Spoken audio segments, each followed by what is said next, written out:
사도신경으로 우리의 신앙을 고백하겠습니다.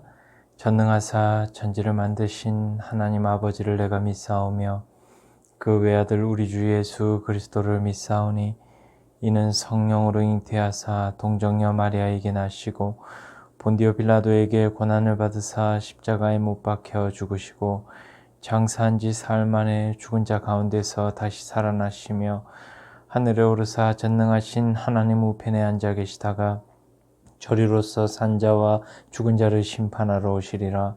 성령을 믿사오며 거룩한 공예와 성도가 서로 교통하는 것과 죄를 사하여 주시는 것과 몸이 다시 사는 것과 영원히 사는 것을 믿사옵나이다.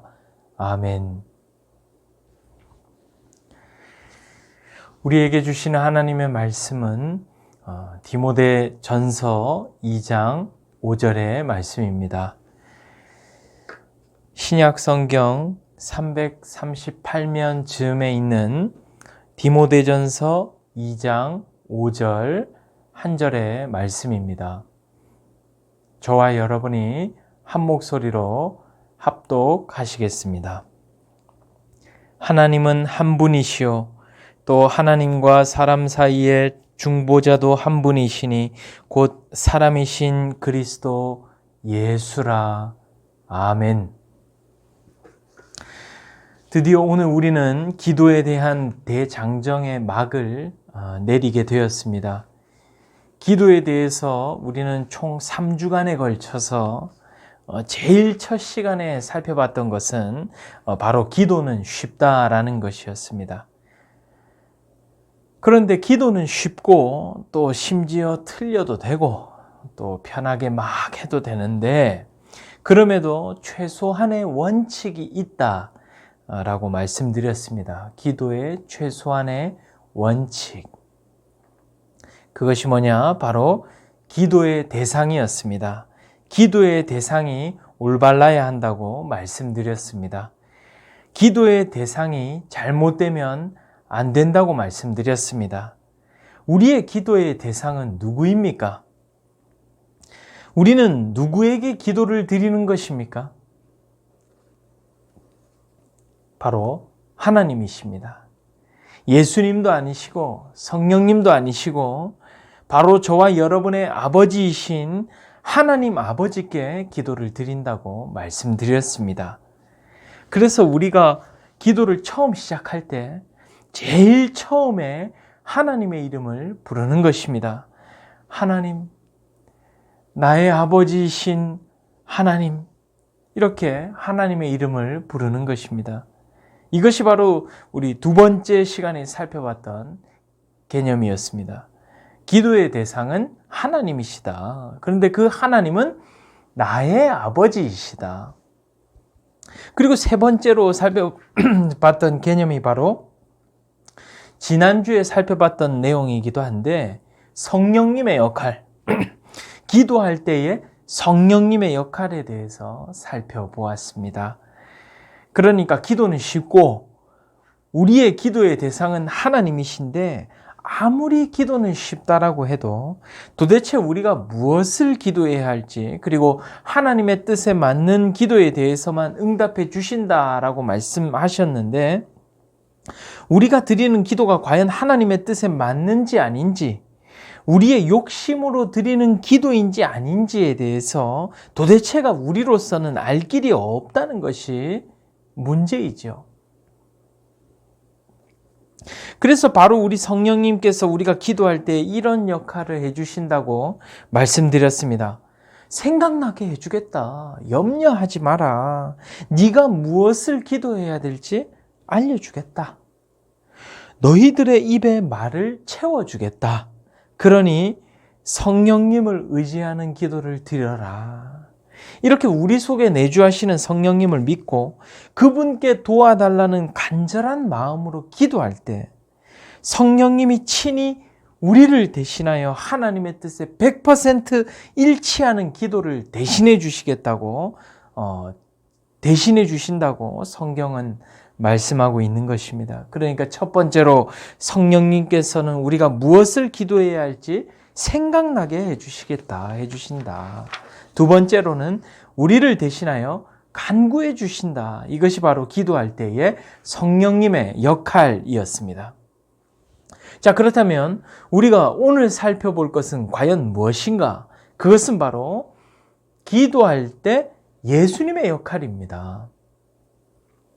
자, 그러니까 우리가 기도할 때 하나님과 성령님과 예수님이 모두 다 등장하시는 거죠. 하나님은 우리의 기도의 대상이시고 성령님은 우리의 기도를 도와주시고, 그렇다면 과연 예수님은 어떤 역할을 하시는가? 이것이 바로 우리가 오늘 살펴볼 내용입니다. 자, 여러분, 우리가 기도를 끝마칠 때에 누구의 이름으로 기도를 드리죠? 하나님의 이름으로 기도드리옵나이다. 아멘. 이렇게 기도하는 사람이 있습니까? 성령님의 거룩하신 이름으로 기도드리옵나이다. 아멘. 이렇게 하는 사람이 있어요? 우리는 모두 예수님의 이름으로 기도드리옵나이다.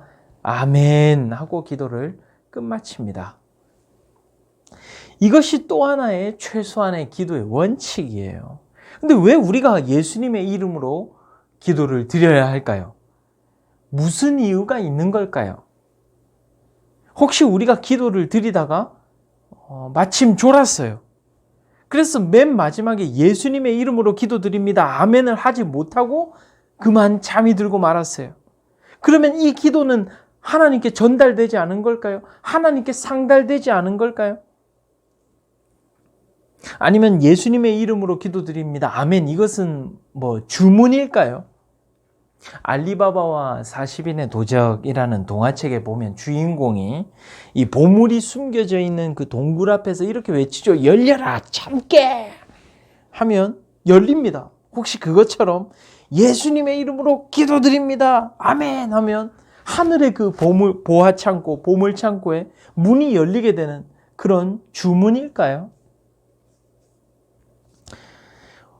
오늘은 도대체 왜 예수님의 이름으로 기도해야 하는지에 대해서 살펴보려고 하는 거예요. 자, 시작해 보겠습니다.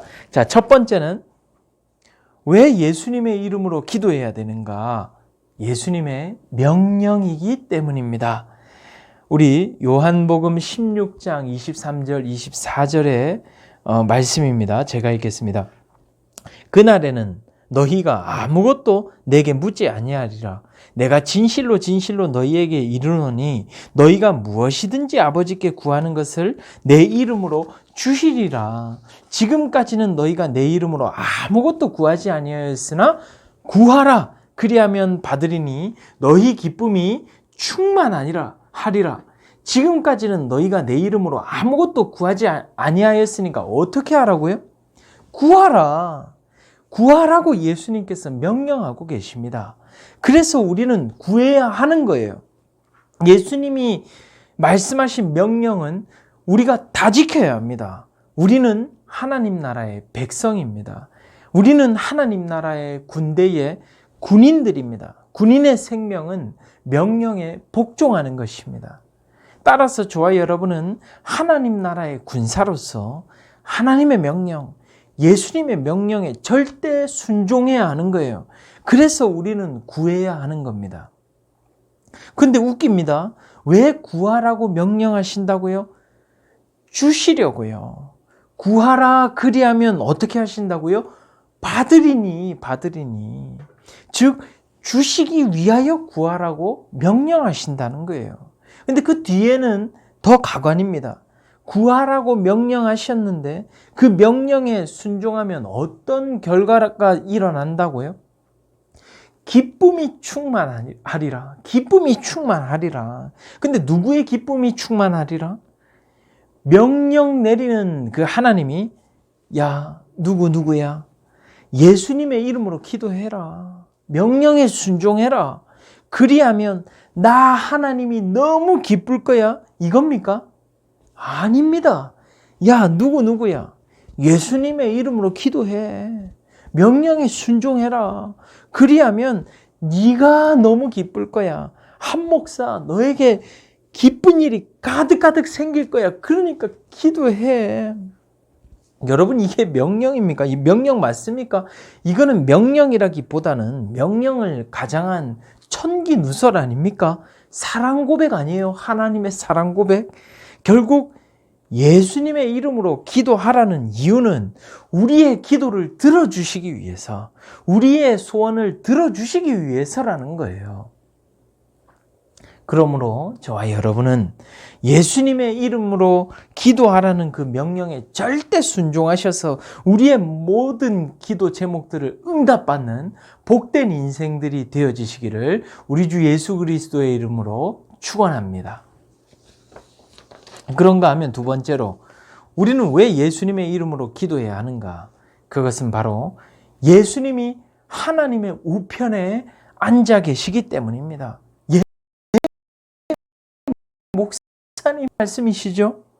예수님이 하나님의 우편에 앉아 계신 것과 예수님의 이름으로 기도하는 것이 무슨 상관관계가 있는 것이죠? 예, 상관이 있습니다. 아주 큰 상관이 있어요. 지금부터 풀어드리겠습니다. 일단 이것을 알려면 예수님이 어떻게 하나님의 우편에 앉아 계시게 되었는지 그 배경, 그 과정을 좀 알아야 됩니다. 자, 우리는 하나님과 원래는 함께 에덴 동산에서 지낼 운명이었습니다. 하지만 아담의 죄로 인해 모든 것이 어그러졌습니다. 아담과 하와는 에덴 동산에서 쫓겨나게 되었고, 이제는 하나님과 인간 사이에는 도저히 건널 수 없는 큰 강이 생겨버렸습니다. 아무리 큰 배를 만들고 아무리 수영을 잘한다 할지라도 절대로 그 강을 건널 수 없습니다. 심지어는 그곳이 어딘지조차 우리는 모릅니다. 그래서 예수님이 오셨어요. 사람의 몸을 입고 이 땅에 오셨습니다. 인간의 편에서는 도무지 하나님께로 갈 방법도 없고, 죄악이 우리의 영안을 가림으로 인해서 심지어 하나님의 존재조차 모르게 태어나게 되어버렸습니다. 그래서 친히 하나님께서 오신 거예요. 하나님이신 예수님이 오신 거예요. 죄가 없어도 하나도 없으신 그 완전 무결한 예수님이 완벽한 제물이 되어주셔서 십자가 위에서 우리 인간의 모든 죄와 허물과 저주를 대신 짊어주셨습니다. 우리는 이것을 대속해 주셨다. 대신 속죄해 주셨다. 나를 대신하여 나의 죄를 대신 담당해 주셨다라고 표현합니다. 히브리서 기자는 이것을 영원한 제사라고 표현합니다. 히브리서 10장 12절 말씀, 우리 한번 한 목소리로 읽어보겠습니다. 시작. 오직 그리스도는 죄를 위하여 한 영원한 제사를 드리시고 하나님 우편에 앉으사, 그렇습니다. 그리스도이신 예수님께서는 우리의 죄, 나의 죄, 여러분의 죄를 위하여 단번에, 단 한 번에 영원한 제사를 드려주심으로 말미암아 모든 죄악과 온갖 저주와 저와 여러분이 받아야 했을 그 잔혹하고 끔찍한 그 심판을 온몸으로 감당해 내셨습니다. 그리고는 그 죽으신 예수님을 우리 하나님께서 사흘 만에 다시 살려주셨습니다. 그리고 부활하신 예수님을 승천시키셔서 하나님 보좌 우편에 앉히셨습니다. 근데 어떤 사람들은 말합니다. 거봐라, 이제 예수님의 역할은 거기서 끝 아니냐? 우편에 앉으심으로 예수님의 역할은 일단 끝났다. 성령 하나님 보내주시지 않으셨냐? 그러니까 이제부터는 아무것도 안 하시다가 그 최후의 날이 되면 그때 심판주로 재림하실 것이다. 그러니까 일단 예수님의 역할 끝났다. 근데 여러분, 아닙니다. 아니에요. 여기서부터 이제 우리의 기도와도 그 직접적으로 관련된 그 예수님의 역할이 설명되는데, 예수님은 보좌 우편에 가만히 앉아 계시는 것이 아니시고 우리의 중보자가 되어 주십니다. 자, 우리 이 말씀 한번 먼저 보시죠. 오늘 본문 말씀이에요. 자, 하나님은 한 분이시오. 또 하나님과 사람 사이에 중보자도 한 분이시니 곧 누구라고요? 사람이신 그리스도 예수라. 자, 예수님이 누구시라고요? 중보자시라는 거예요. 누구와 누구 사이의 중보자시라고요? 하나님과 사람 사이의 중보자. 즉 하나님과 저와 여러분 사이에 예수님께서 중보자로 계신다라는 거예요. 자, 중보자가 뭐 하는 겁니까? 국어 사전적 의미로는 가운데에서 보증하는 사람, 가운데에서 책임지는 사람, 가운데에서 보호하는 사람, 이것이 바로 중보자라는 뜻입니다. 지금 예수님께서 하나님과 우리 사이에 이런 저런 일들을 지금 하고 계신다라는 거예요. 근데 중보자 언뜻 와닿지 않으시죠? 자, 여러분, 공인중개사는 잘 아시죠? 공인중개사가 하는 일을 알면 중보자의 뜻을 조금은 이해할 수 있습니다. 자, 집을 사려는 사람이 있고 집을 팔려고 하는 그런 집주인이 있어요. 그리고 이 두 사람 사이에 있는 사람을 우리는 공인중개사라고 합니다. 그래서 집을 사려는 사람의 입장과 집주인의 입장을 지금 서로에게 전달하고 이렇게 계약을 진행하며 발생하게 되는 그 법적인 문제들을 이상 없도록 가운데에서 책임지는 사람, 가운데에서 보증 서는 사람, 가운데에서 보호하는 사람을 우리는 공인중개사라고 부릅니다. 마찬가지예요. 하나님 나라에 들어가려는 사람, 즉 하나님의 백성과 또 하나님 나라의 그 집주인이신 하나님 그 사이에서 우리 예수님께서 그 사이에서 중보자, 곧 공인중개사가 되어주셔서 가운데서 우리를 책임져 주시고 우리를 보증해 주시고 우리를 보호해 주시는 분이 바로 예수 그리스도시라는 거예요. 그래서 우리는 예수님을 믿기만 하면 예수님이 하신 일들을 믿고 예수님이 나의 주인이심을 믿는다면 예수님이 이루신 그 십자가의 공로로 말미암아 예수님께서 하나님과 저 사이에 그 중보자로 계시며 하나님, 한 목사는 하나님의 자녀가 맞습니다. 저 중보자가 보증합니다. 제가 보증을 서겠습니다. 제가 책임을 지겠습니다. 김아무개는 한 목사는 누구누구는 당신의 자녀가 맞습니다 하며 저와 여러분을 보호해 주시는 거예요. 저와 여러분을 책임져 주시는 거예요. 이뿐만이 아닙니다, 여러분. 이 말씀도 한번 읽어볼까요? 로마서 8장 34절 말씀입니다. 시작. 누가 정죄하리요? 죽으실 뿐 아니라 다시 살아나신 이는 그리스도 예수시니 그는 어디에 계신다고요? 하나님 우편에 계신 자요. 뭐 하고 계신다고요? 거기서 우리를 위하여 간구하시는 자신이라. 여러분, 중보자 되시는 예수님께서는요, 그냥 가만히 하나님 보좌 우편에 앉아 계시는 것이 아니라 지금도 저와 여러분을 위해서 간구해 주신다라는 거예요. 성령님께서는 지금 이 땅에서 저와 여러분 마음속에 내주하시며 우리를 위하여 친히 간구해 주시지만 우리 예수님께서는 하늘 보좌 그 우편에서 우리를 위하여 친히 간구해 주신다는 거예요. 저와 여러분이 기도할 때 이런 기막힌 일들이 지금 실제로 일어난다는 거예요. 믿어지십니까, 여러분?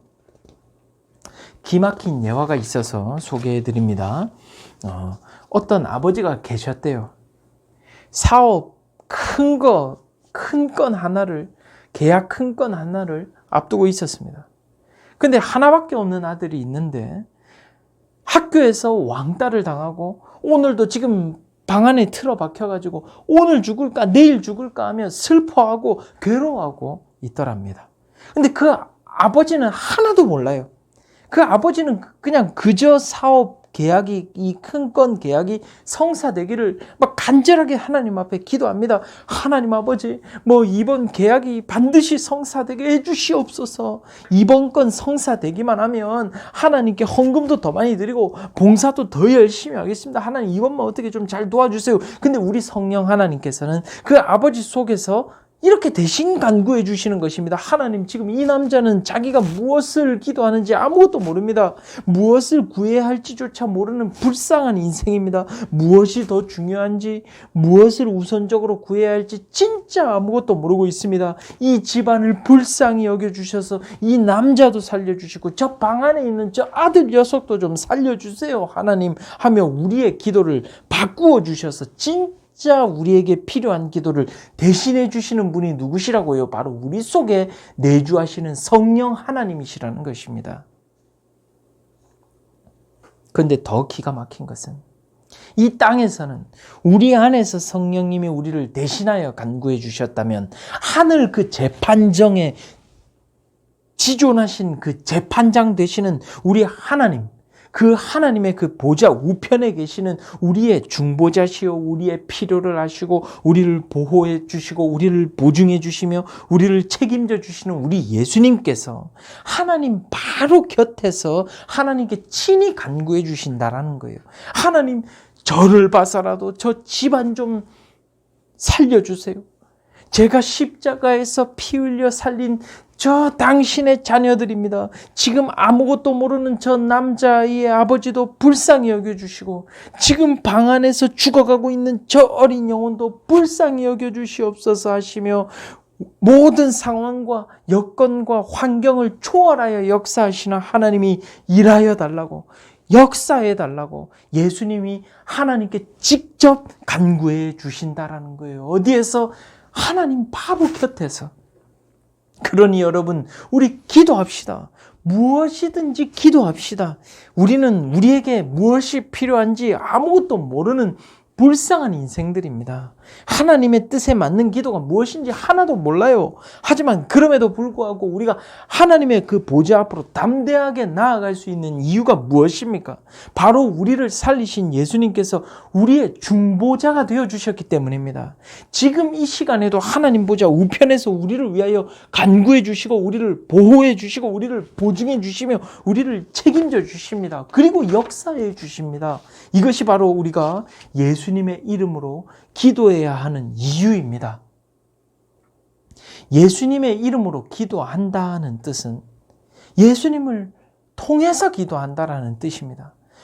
왜 예수님을 통해서만 기도해야 합니까? 예수님만이 유일한 중보자가 되어주시기 때문입니다. 중보자이신 예수님을 통하지 않고서는 그 어떤 누구도 예수님께로 갈 수가 없습니다. 그래서 우리는 예수님의 이름으로 기도해야 하는 것입니다. 따라서 저와 여러분은 예수님의 중보하심을 믿고 예수님을 통하여 예수님을 의지하여 은혜의 보좌 앞에 담대히 나아가시는 복된 저와 여러분이 되어지시기를 우리 주 예수 그리스도의 이름으로 축원합니다. 마지막으로 우리 요한복음 14장 6절 말씀을 읽고 마치도록 하겠습니다. 요한복음 14장 6절 함께 읽습니다. 시작. 예수께서 이르시되 내가 곧 길이요 진리요 생명이니 나로 말미암지 않고는 아버지께로 올 자가 없느니라. 아멘. 기도하시겠습니다. 사랑 많고 은혜가 풍성하신 우리 아버지 하나님, 오늘도 이렇게 비대면으로 예배를 드리는 이 상황 가운데 처해 있는 우리를 불쌍히 여겨 주시옵소서. 하나님께서 허락하신 이 복된 교제를 우리가 직접 대면하여 우리가 서로의 생각을 나누고 하나님의 말씀을 가지고 정말 풍성한 그 은혜를 또 몸을 부딪혀가며 또 서로 대화하며 서로의 표정을 살펴보며 또 서로의 아픔은 없는지 또 서로가 무엇을 원하는지 그런 것들을 대화하라는 그런 복된 교제를 우리에게 허락해 주셨는데 이렇게 비대면이라는 이런 암울한 상황 속에 우리가 그 복된 교제를 나누지 못하고 지금 이렇게 처참한 상황에 빠져 있습니다. 하나님 우리를 불쌍히 여겨주셔서 하루속히 이 코로나가 종식되게 하여 주셔서 우리가 다시 주님의 몸된 교회에 모여 우리가 복된 교제를 나누며 정말 서로의 필요를 살피고 위하여 기도하고 기쁨으로 하나님께 찬송을 부르며 예배를 드릴 수 있는 그 복된 날이 속히 오게 되기를 아버지 하나님 허락하여 주시옵소서. 하나님 우리가 지난 몇 주간 동안 기도에 대해서 또 우리가 살펴보게 되었습니다. 하나님 우리가 기도는 쉽다라는 그런 개념을 가지고 우리가 마음껏 하나님 아버지께 기도하기를 소원합니다. 그런데 하나님 아버지 그렇게 우리가 기도가 쉽다라는 것을 알고 있음에도 불구하고 우리는 참 하나님 앞에 기도드리기가 여간 어려운 것이 아닙니다. 하나님 우리의 입술이 열리게 하시고 우리의 생각이 열리게 하여 주셔서 정말 하나님 앞에 마음껏 기도함으로 나아갈 수 있는 우리 모두 되게 하여 주시옵소서. 그리고 또한 우리에게 정말 그 하나님 알게 하여 주셔서 기도에 최소한의 원칙이 있음을 우리에게 알게 하셨사온데 하나님 정말 우리의 기도의 대상이 아버지 하나님임을 우리가 꼭 잊지 않고 하나님 앞에 정말 우리의 마음속 그 고민들을 마음껏 토로하며 나아갈 수 있는 우리 되게 하여 주시고 정말 우리가 무엇을 기도해야 될지 정말 때로는 우리의 가슴이 너무나 막막하여 정말 우리의 기도가 정말 그 한순간도 나오지 아니할 때 한마디도 나오지 아니할 때 우리 속에 내주하시는 그 성령 하나님께서 우리를 불쌍히 여겨주시고 도와주심으로 말미암아 생각나게 해주심으로 말미암아 또한 우리가 도저히 기도할 수 없는 그런 상황 가운데 친히 간구해 주시는 그 은혜로 말미암아 그 성령 하나님의 대신 기도하여 주시는 그런 놀라운 역사로 은혜로 말미암아 정말 그 우리의 그 모든 소원들을 하나님께 상달되어진다라는 그런 확신을 가지고 우리가 마음껏 하나님 앞에 기도함으로 나아갈 수 있는 우리 모두 되게 하여 주시옵소서. 하나님 아버지 오늘은 또한 우리 마음속에 그 성령 하나님께서 기도해 주신다라는 것을 아버지 하나님 우리가 그것 말고도 또 예수님께서 또 우리의 중보자가 되어 주심으로 말미암아 하나님 보좌 우편에 앉으셔서 그 곁에서 우리를 위하여 하나님께 기도해 주고 계시다라는 그런 그 굳건한 그런 믿음을 가지고 우리가 우리의 마음속 그 마음의 그 고민과 우리의 모든 기도의 제목들을 낱낱이 하나님께 고하고 하나님께 기도함으로 나아갈 수 있는 우리 모두 되게 하여 주시옵소서. 지금은 우리의 중보자 되시는 우리 주 예수 그리스도의 은혜와 우리의 아버지 되시는 하나님 아버지의 무한하신 사랑하심과 또 우리가 무엇을 기도해야 될지 또 어떻게 기도해야 될지 또 잘못 구하는 그런 상황 속에서도 친히 우리를 대신하여 간구해 주시는 성령 하나님의 위로와 교통과 충만하심이 지금 이 온라인 예배를 드리는 그 모든 예배자 머리머리 위에와 그들의 가정 위에와 그리고 또 우리 중등부 학생들 또 부모님의 그 머리머리 위에 그리고 그 부모님들이 하시는 그 모든 사업과 또 직장과 또 우리 중등부 친구들의 학업과 또 우리 건강과 우리 친구들의 그 모든 아버지 앞날 위에 이제로부터 영원토록 함께 있을 지어다. 아멘.